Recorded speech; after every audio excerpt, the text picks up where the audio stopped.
Good morning, everybody. Welcome to Rhyme of the Times for the week ending 8th of June 2024.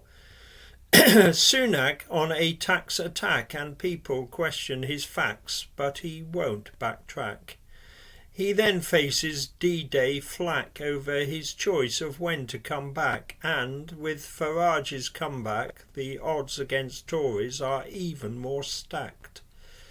Friday's debate provides yakety-yak and leaves much to unpack. We look back on the life of Rob Burrow, who never slacked even when things looked black, right up until his final act. Israel gets 4 hostages back. Larger than life in character, small in frame, Rob Burrow was a giant of the rugby league game. For 16 years as a Leeds Rhino he made his name. 8 Super League titles is a huge claim to fame. While in his playing days his courage was defined, it was in retirement when it blew our minds. In 2019 the words must have cut like a knife that MND was going to curtail his life. But with determination and fearless resilience for MND research he helped raise 6 million. On Sunday Rob was robbed of his life at 41, leaving 3 young kids and a wife.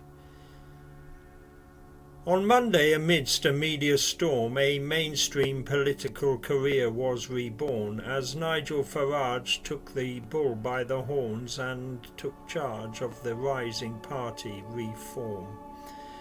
And down every Tory's spine came a shiver as their hopes slithered and are now just a sliver. And the stream of doubt has grown into a river, meaning Rishi Sunak just has to deliver. And on Tuesday all these facts together seemed to spur him to get his act together. As the first live debate of this election took place with Starmer and Sunak face to face, ITV got quite high viewer ratings with Julie Etchingham moderating. She introduced them, hadn't yet blown the whistle, but Sunak was already starting to bristle. Right from the kick-off he went in hard, but Etchingham seemed to have forgotten her cards. She gave a mild rebuke if he went too far, as Keir sought the assistance of VAR. In the more heated moments as the battle was fought, there were standard mantras as a last resort. Change was the word on which Keir would depend.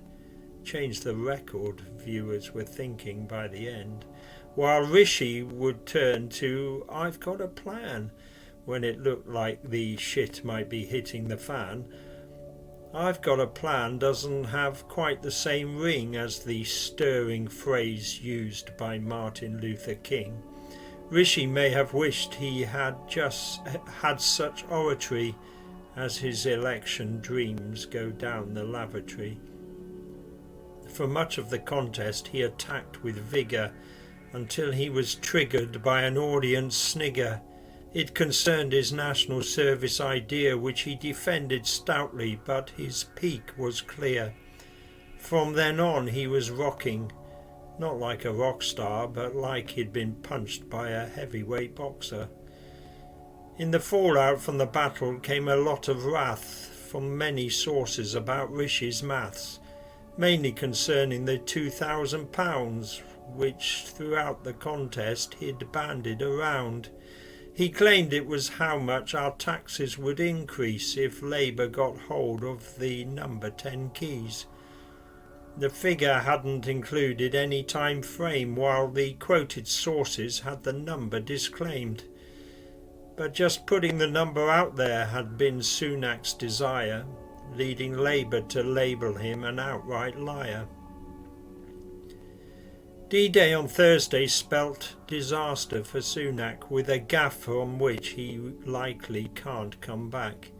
He left the 80th anniversary do prematurely to attend a TV interview, leaving Lord Cameron in a Normandy no man's land entertaining world leaders not what he'd planned.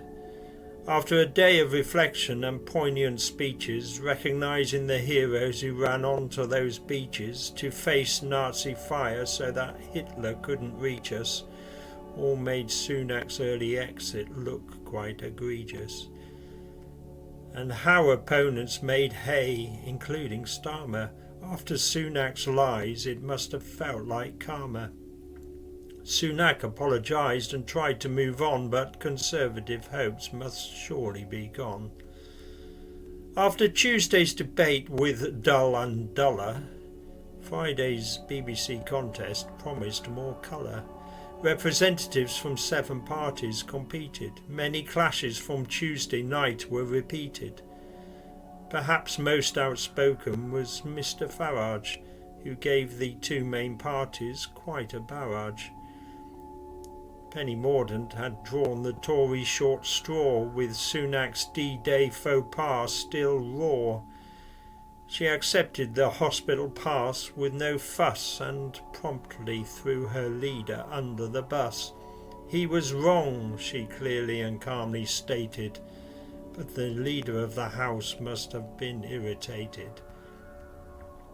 On Saturday, the IDF, like a bat out of hell, acted upon their own specific intel that had enabled them to tell very well exactly where some of their nationals were held.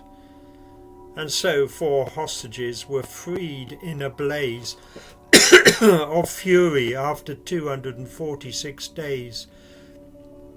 But the rescue came at considerable cost, over 200 Palestinian lives lost.